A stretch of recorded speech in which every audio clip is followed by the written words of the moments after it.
Yo, what's going on, guys? This is Gaming Don't Stop 96 back again on the NBA 2K16, and in this video I will be showing you how to get 3 stars on Domination every time on the first try. No redos, nothing. As you can see from the first 2 clips I'm showing you, Dirk is getting that fadeaway and Dirk is going to be hitting that crazy M1. Now, so far in 2K16, Dirk has been the best player for me to go into the post and get you those points. Now, really, you don't want to spam the post too much. They've really taken it down a notch from last year's 2K, where if you had MJ or Kobe, Melo, KD, Dirk, LaMarcus, if I'm missing someone, sue me. You could take them in the post, and it was almost guaranteed you were going to score. It was so hard to stop. They've really taken shooting down a notch, especially with three-point cheese and post fades. And so what I found to get you a ton of points, so far, since I found this method, I'm scoring around 800, between 800 and I've had games of 1,000 with this method, and 850 actually. I think 850 is about the lowest you'll ever get if you do it correctly. Now, what you want to do is when you're driving in for a layup, whether you're on fast break, lanes is wide open, and a lot of time you want to do it when you're open. You don't want to do it when there's traffic in the lane unless you're using Dirk, LeBron, KD, someone really huge, someone with a good standing dunk that's hard to block. What you want to do is you want to tap the left trigger. Now, in this year's 2K16, you have to tap. I can't talk. You have to tap the left trigger to go into the post rather than triangle. And what you can do to take advantage of this rather than having to go into a full post is what you do is right before you're about to go up for the layup, just tap the trigger. It'll put you in a little post. Looks like a little hitch, a little stop and go kind of thing. And it'll give you an extra 5 points every time you do that. Now, it gives you the extra 5 points because it counts it as a post move.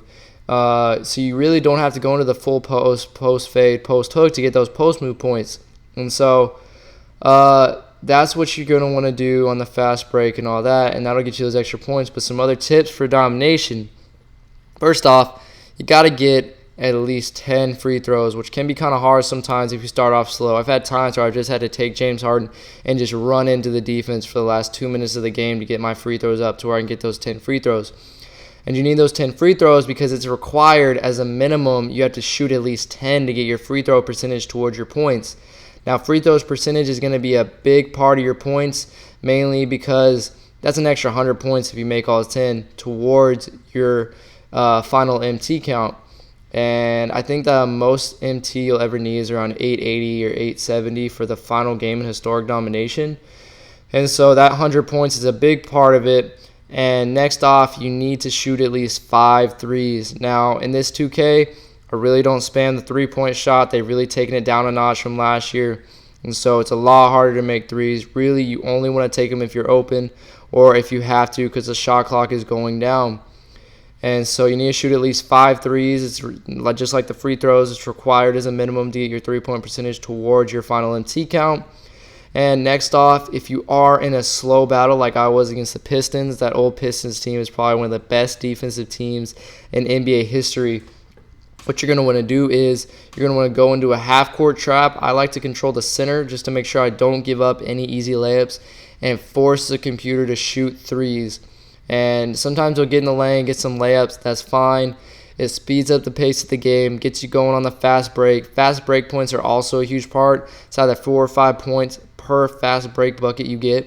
So if you're getting 20 to 40 fast break points a game, which is kind of a lot, but in 2K it's not a ton, that can be an extra, 40, 80 to, I think most I've ever gotten is around 200 towards your final score, and that's a big chunk of your MT count.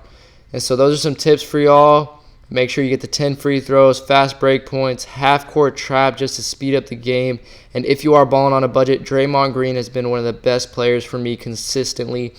Knocks down the open three-point shot, gets stops on defense, grabs boards, does all of that.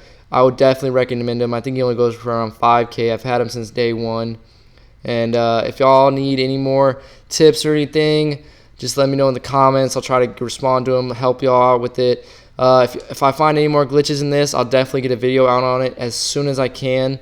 But I think on this game I got around 857, which is actually a bad game for me now, and usually don't need that much to like the last 10 games. But anyway, that's about it for this video. If you guys are new, please like, comment, and subscribe to the channel. More 2K16 coming in the future.